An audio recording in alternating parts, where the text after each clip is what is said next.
Talking Giants YouTube. Hello, what is up? Tomorrow at 1 p.m. in Landover, Maryland, we are playing the Washington Football Club. And guess what? It's a key to victory video. No keys to survival. We played the Bucs awesome last week. That actually has me really excited to see what the Giants can do the next 3 games against Washington, against Philadelphia, and even against Cincinnati coming off their bye. Let's go into the bye 2-0. Let's go into a bye with a little bit of a winning streak. Let's beat the Washington Football Club. It starts this Sunday.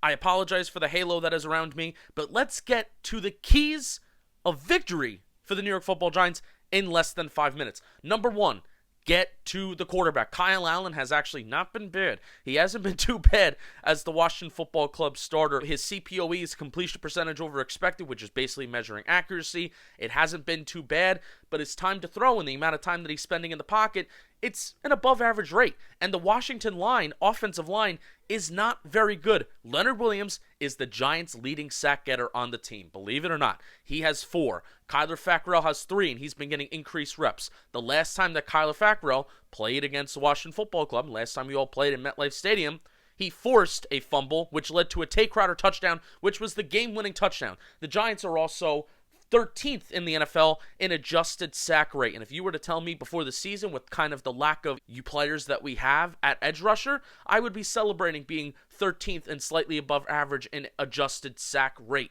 So, get to the quarterback, make Kyle Allen uncomfortable. Key to the game number 2 is be aggressive offensively and on special teams. It's been a few weeks since Joe Judge has made like a super ultra aggressive call on special teams. However, he has been savvy with not putting back any punt returners because he wants to block the punt.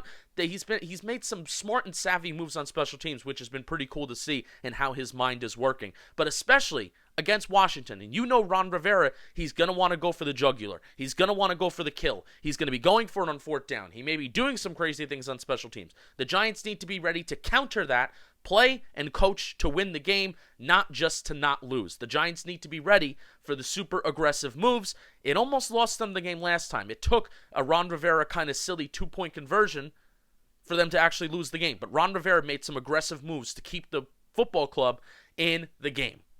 Have to be ready to counter it. Joe Judge also has to be aggressive. Key to the game number 3. Can Jason Garrett continue to open up the playbook? Daniel Jones, before Monday Night Football against the Buccaneers, took 13 shots in 7 weeks. 13 shots of 20-plus yards or more down the field. That's it. 13 in 7 games.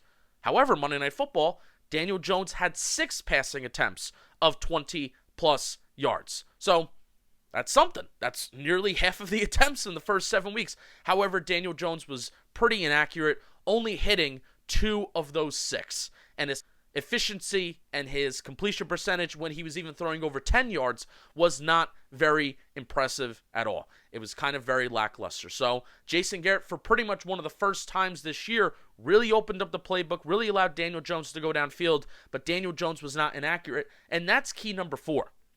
Daniel Jones, if Jason Garrett is going to open up the playbook, he needs to be more accurate, especially when he's throwing towards the sidelines. He has very, very poor accuracy numbers when he's throwing towards the sideline. He is very reliant on throwing to the middle of the field, and this Jason Garrett offense is very reliant on throwing to the middle of the field.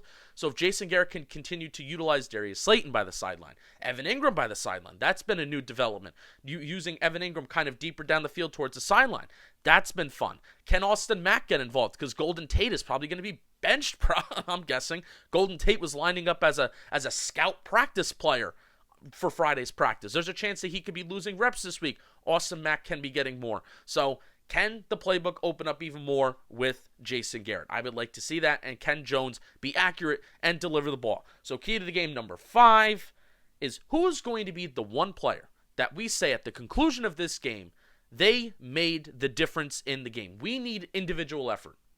We need somebody to step up, whether that be Kyler Fackrell, Leonard Williams, Wayne Gallman, right? Darius Slayton.